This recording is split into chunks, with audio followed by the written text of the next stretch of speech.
আমার স্পেশাল খাবার মশলা মুড়ি নিচ্ছি এখন।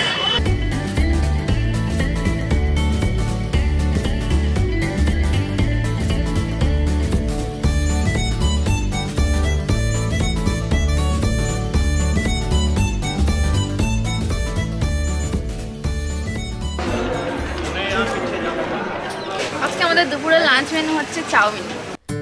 আজ ভিডিওতে থাকছে একদিনে দিল্লি ঘোরা। একদিনে আমরা দিল্লি ঘুরে কোন কোন জায়গা ঘুরে দেখব, খরচই বা কত হবে, আর কিভাবে পৌঁছাবেন। শিয়ালদা স্টেশনে আমরা এইমাত্র কিছুক্ষণ আগে পৌঁছেছি। এখন ঘড়িতে বাজে 3:40 আর আমাদের ট্রেন ইতিমধ্যে দিয়ে দিয়েছে প্ল্যাটফর্ম নাম্বার 12। এখন আমরা যাচ্ছি প্ল্যাটফর্মে।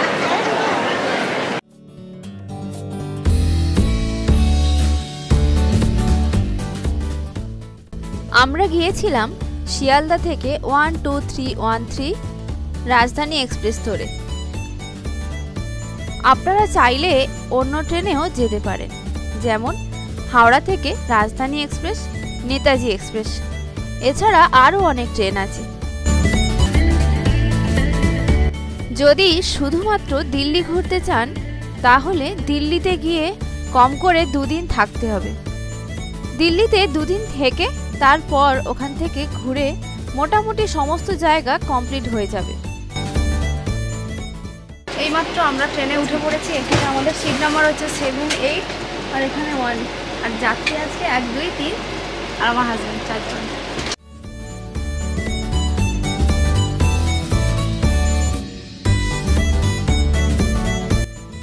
আমাদের যাত্রা ছিল 3rd এসিতে, কারণ সত্যি কথা কি আমরা হলাম মধ্যবিত্ত মানুষ, একটু বাজেটটা বাঁচিয়ে ঘুরতে ভালোবাসি।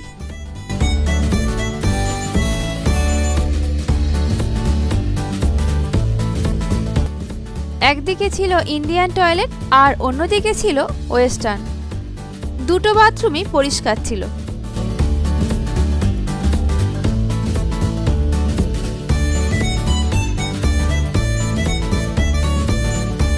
ট্রেন যথারীতি বিকেল 4:50-এ রাইট টাইমেই ছেড়েছিল। ট্রেন ছাড়ার পরে আমাদের বিকেলের টিফিনটা সার্ভ করা হয়েছিল। সেখানে ছিল একটি চিড়ে ভাজার প্যাকেট, একটি শনপাপড়ি, স্যান্ডউইচ, চায়ের কিট আর সঙ্গে স্ন্যাক্স।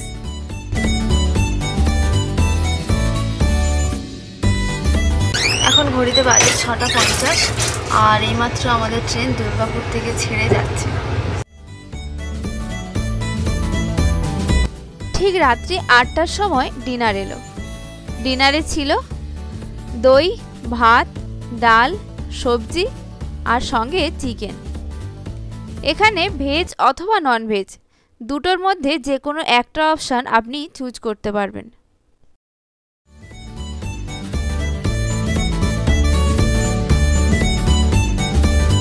Good morning. আজ আমাদের দ্বিতীয় দিন। সবাইকে সুপ্রভাত জানাই। সকাল ঠিক 8টার সময় আমাদের ব্রেকফাস্ট দিয়ে দেওয়া হলো। ব্রেকফাস্টে ছিল চা, বিস্কিট, 2 পিস ব্রেড, একটা অমলেট, জুস আর সঙ্গে বাটার। এখন ঠিক ঘড়ির কাঁটায় বাজে 10:50। আমরা নিউ দিল্লি প্ল্যাটফর্মে পৌঁছে গেছি। সবাই নেমে গেছে। ট্রেন প্রায় ফাঁকা হতে চললো আর আমরা হচ্ছে একদম শেষের যাত্রী। লাগেজগুলো নিয়ে এবার নামবো।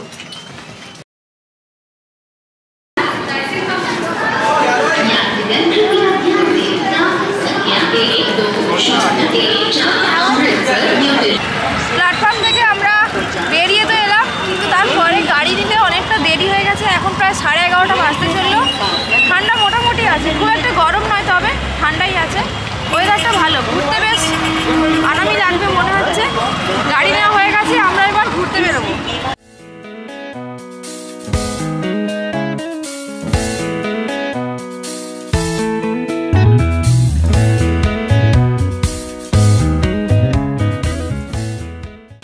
এখন আমরা চলেছি আমাদের প্রথম গন্তব্য ঘোরার জায়গাটার নাম অবশ্য আমি ভুলে গেছি, সেটা একটু পরেই বলে দেবো। আগে ভেতরে যাই।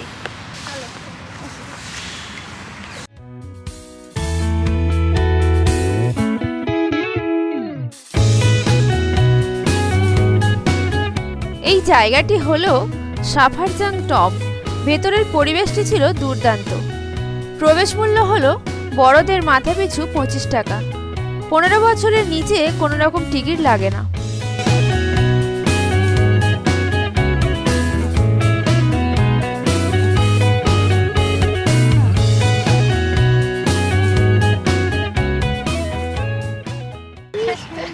আমি তখন পাতা দেখেই চিনতে পেরেছি, এই তো এই গাছটা ধরে আছে। আমার ডান দিকে এই যে গাছটা আছে, এই গাছটা আমলকির গাছ। কত আমলকি ধরে আছে, ছোট এখন সবে, বড় হয়নি তেমন। ভেতরে আমলকি গাছ প্রচুর আছে। আর এই গাছটা দেখছেন, এই যে ফুল ফুটেছে না, এই গাছটাই আমার বাড়িতে আছে। আমি যখন বাড়িতে ফিরে কিন্তু আপনাদেরকে আমি অবশ্যই দেখাবো। তবে গাছটার শেপ হয়তো এত সুন্দর নয়, কারণ এই গাছটার বয়স অনেক, আর আমার গাছটার বয়স মাত্র 2 বছর। শেপটা একই রকম না হলেও কিন্তু এই গাছটাই আছে আমার বাড়িতে।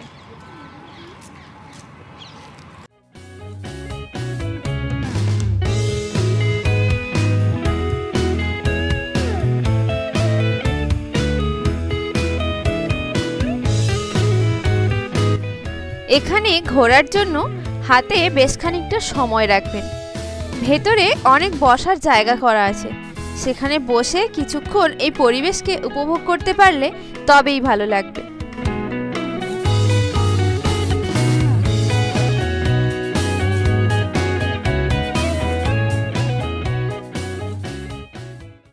আমরা সকালবেলা 10:50 ঠিক নিউ দিল্লি স্টেশনে নেমেছি।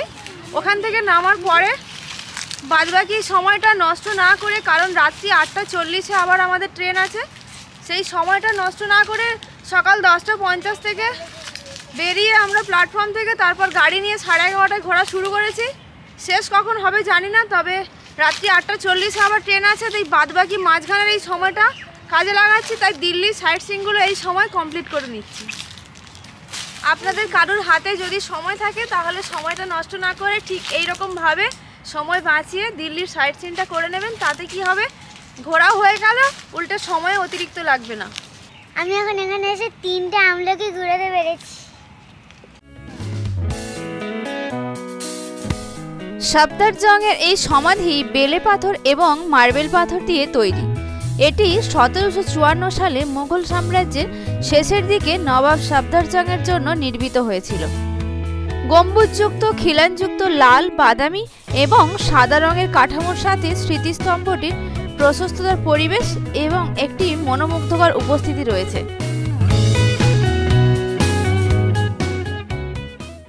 এখন আমরা ভেতরে ঢুকেছি, ঘুরছি, আর ওপরে যে কারুকার্যগুলো করা আছে না, খুব সুন্দর, পাথরের উপর নিখুঁত করে কাজ করা একদম।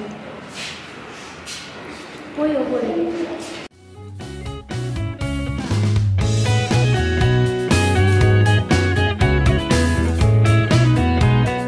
এই জায়গাটি সকাল 7টা থেকে বিকেল 5টা পর্যন্ত খোলা থাকে।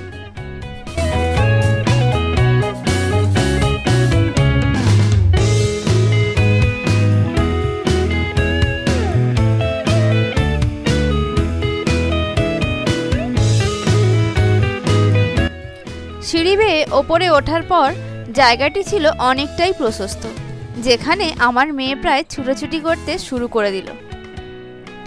ওপর থেকে নিচের দিকের এই যে সবুজ কার্পেট বেছানো বাগানের দিকে তাকালে চোখও জুড়োয়, সঙ্গে মনও জুড়িয়ে যায়। সবুজ ঘাসগুলোকে দেখে মনে হচ্ছিল যেন সবুজ কার্পেট বেছানো আছে।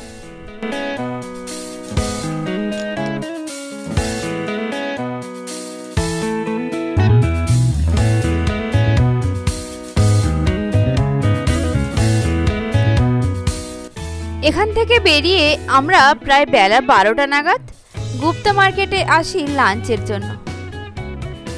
সেই সকালে ব্রেকফাস্টের পর এখনো দুপুরের খাবার খেয়ে ওঠা হয়নি।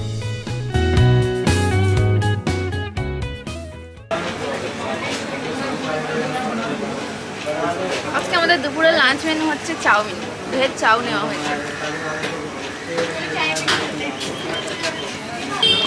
ভেজ চাউমিনের পরে আমি পেপসি নিয়েছি, ফুচকা খাচ্ছে ওখানে। হ্যাঁ, আমরা দুপুরে যে লাঞ্চ করলাম এই জায়গাটার নাম হলো গুপ্ত মার্কেট দিল্লিতে। যেমন খাবো না একটু, এখানে কি হচ্ছে চলে যাচ্ছে। আমাদের লাগেজপত্র এতটাই বেশি, ডিকির মধ্যে ধরেনি। একজনের সিট পুরোপুরি ব্যাগগুলোকে ছেড়ে দিতে হয়েছে, অর্ধেকটা ওরাই আছে। আমরা খুব এক কোণে চেপে চেপে বসে আছি।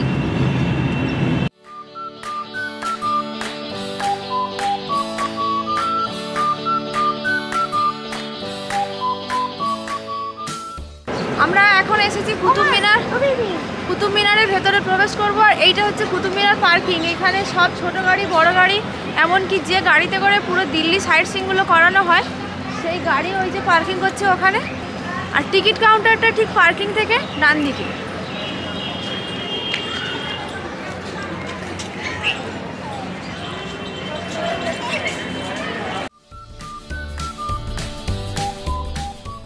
কুতুব মিনারে ঢোকার জন্য ইন্ডিয়ানদের টিকিট মূল্য ছিল 40 টাকা, ফরেনারদের জন্য টিকিট মূল্য ছিল 600 টাকা।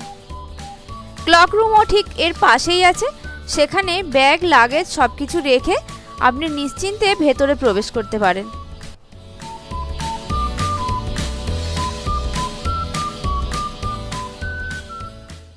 কুতুব মিনারের ভেতরে আমরা ঢুকেছি, হাঁটা চলছে, লোকজন আজকে ভালোই আছে।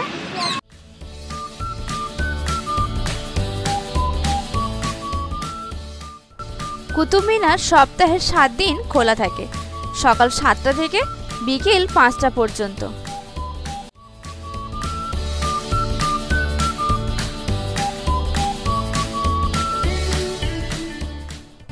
কুতুব মিনারের হাইট হলো 72.5 মিটার।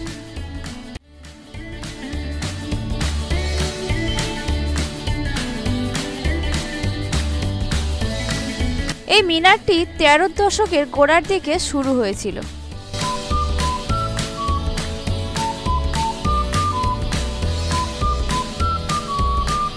কুতুব মিনার লাল বেলে পাথর দিয়ে তৈরি।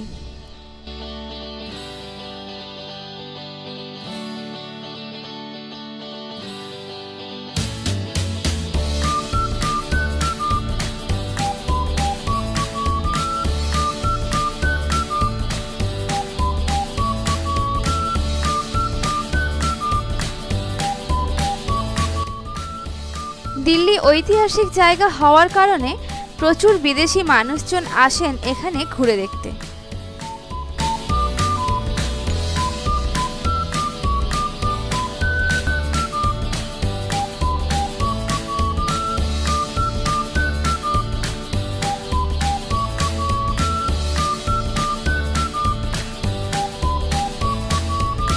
সুউচ্চ এই মিনারটি লাল বেলে পাথর দিয়ে তৈরি। এই মিনার থেকে ঘুরে আমরা এবার চলেছি ওর ঠিক পাশেই প্রশস্ত জায়গা জুড়ে বাগান আছে, সেই সুন্দর জায়গায় কিছুক্ষণ বসে থাকার জন্য।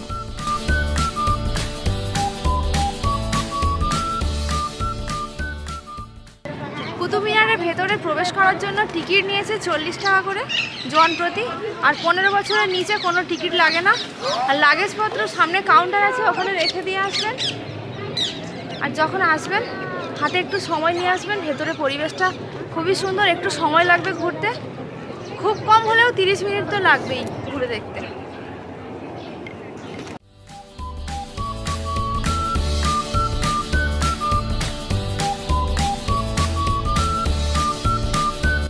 দিল্লি ঘুরে দেখার জন্য প্রায় সব জায়গাতেই 15 বছরের নিচে কোনো রকম টিকিট লাগে না। যদি এখানে এসে আপনারা কেউ অনলাইন টিকিট করেন তাহলে সেক্ষেত্রে কিছুটা ছাড় পাওয়া যায়।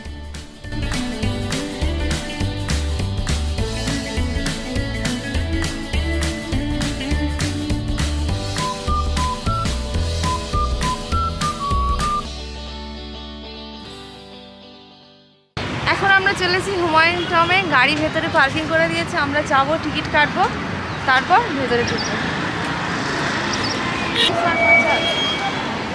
छोटा वाला नहीं होगा,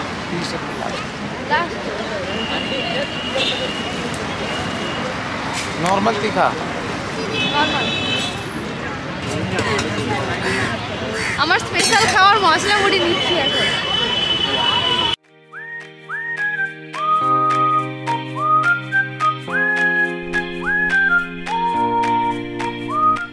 মুঘল সম্রাট হুমায়ুনের সমাধিসৌধ। এটি 1552 খ্রিস্টাব্দে হুমায়ুনের পত্নী হামিদা বানু বেগম এই সমাধিটি নির্মাণ করান। এই সমাধিটি সপ্তাহের 7 দিন খোলা থাকে। ভেতরে প্রথম গেট থেকে প্রবেশের পর দুপাশের এই বড় বড় গাছপালা সঙ্গে সবুজ ঘাস আপনার মন প্রাণ সবকিছু কেড়ে নেবে।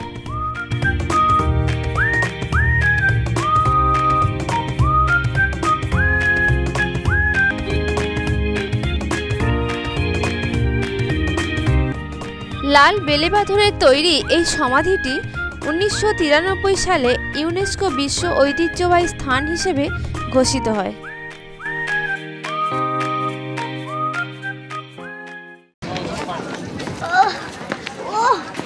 কোন মিস্ত্রি বানিয়েছিল বলো তো?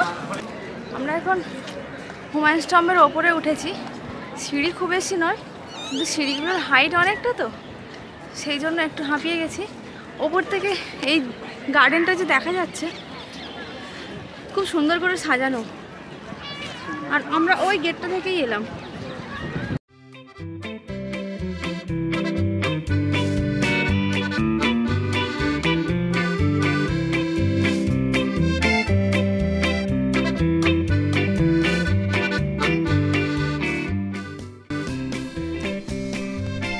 আপনারা কেউ চাইলে শুধুমাত্র দিল্লি এসে ঘুরে থেকে তারপরে বাড়ি ফিরতে পারেন, কিন্তু এবার আমাদের প্ল্যান ছিল কাশ্মীর যাওয়ার পথে ওই যে মাঝখানে 8 থেকে 10 ঘন্টা সময়টা পেয়েছিলাম, তার মধ্যে দিল্লিতে যতটুকু ঘোরা যায় সেগুলো আমরা ঘোরার চেষ্টা করেছি। যে কয়েকটি জায়গা বাদ থাকছে সেগুলো আবার আমরা কাশ্মীর থেকে ফেরার দিন ঘুরে তারপরে আমরা বাড়ি ফিরব।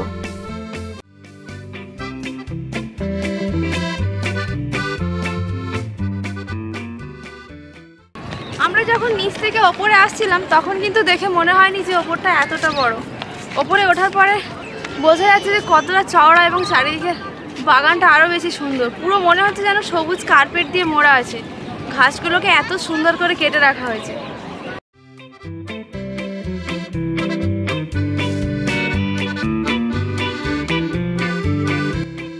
দিল্লিতে সকাল 11:30 থেকে সন্ধ্যা 7:30 পর্যন্ত আমাদের ঘোরার জন্য গাড়ি ভাড়া লেগেছিল 2600 টাকা। ওনার সঙ্গে সেই মতো কথা বলেই আমরা ঘুরতে বেরিয়েছিলাম।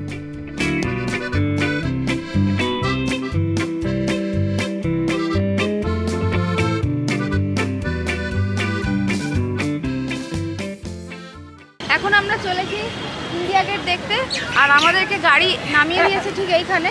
এখান থেকে হেঁটে রাস্তা ক্রস করে ওপারে যেতে হবে।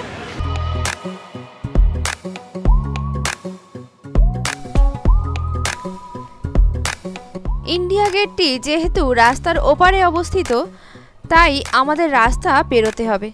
আর রাস্তা পেরোনোর জন্য ওপর থেকে যাওয়ার কোনো দরকার নেই। রাস্তার ঠিক নিচে এই রকম সুন্দর সুব্যবস্থা করা আছে। নিচ থেকে গিয়ে আমরা ওই পাশে উঠব।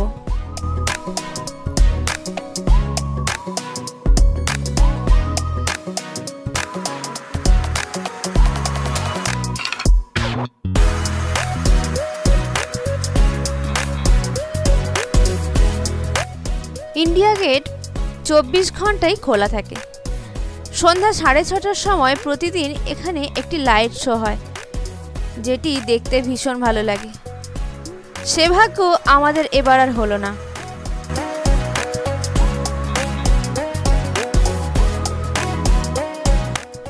ব্রিটিশ শাসনাধীন ভারতবর্ষে ইংরেজরা প্রথম বিশ্বযুদ্ধে এবং তৃতীয় ইঙ্গো আফগান যুদ্ধে শহীদ 90,000 ব্রিটিশ ভারতীয় সৈনিকদের স্মৃতির উদ্দেশ্যে এই স্মৃতিসৌধটি নির্মাণ করেন, যার আগের নাম ছিল অখিল ভারতীয় যুদ্ধ স্মারক, পরে যার নাম বদল করে রাখা হয় ইন্ডিয়া গেট। এই ইন্ডিয়া গেটে প্রায় 16,000-এর কাছাকাছি ভারতীয় সৈনিক এবং অন্যান্য ইংরেজ সৈনিকদের নাম খোদাই করা আছে। এই স্মারকস্তম্ভটি নির্মাণ করতে প্রায় 10 বছর সময় লেগেছিল।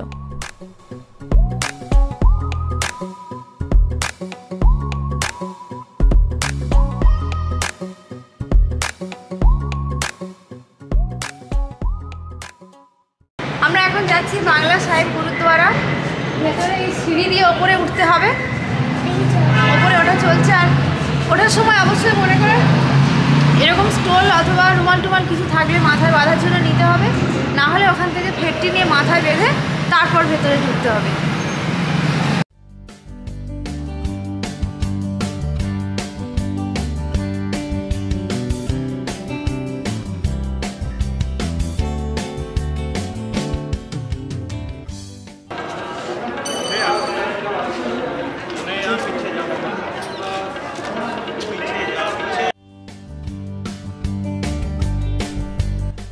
গুরুদ্বারায় ঢোকার ঠিক সামনে এই জায়গাটিতে ফেটটি থাকে।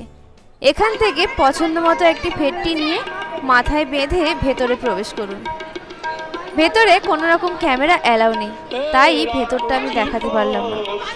ভেতরের পরিবেশ ছিল খুব সুন্দর, নিস্তব্ধ, এক কথায় শান্তিপ্রিয় জায়গা। মানুষজনের ব্যবহারও ছিল ভীষণ ভালো। ভেতরে ওপর থেকে গেলে একটি জলাশয়ও পড়বে, সেখান থেকে ঘুরে এখানে লঙ্গরখানায় খাবারও খেতে পারে।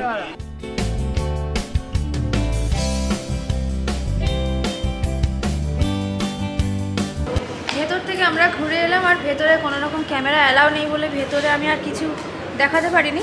তবে ভেতরের পরিবেশ খুব সুন্দর, শান্ত, নিরিবিলি। গিয়ে মনে হবে একটুখানি বসে তারপরে আসি। এবার আমরা আজকে আমাদের একদম শেষ গন্তব্যে পৌঁছে গেছি, বিড়লা মন্দির, লক্ষ্মীনারায়ণ মন্দির। ওইদিকে গেট, চলুন ভেতরে যাই।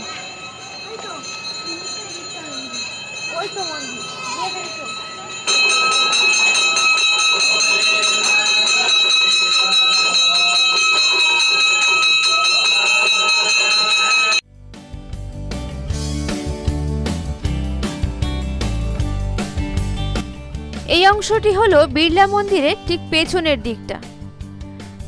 গাড়িতে করে আসলে গাড়িগুলো এই সাইডে পার্কিংয়ের জায়গায় লাগায়, সেখান থেকে এই গেট থেকে নেমে তারপর সামন থেকে মন্দিরে প্রবেশ করতে হবে।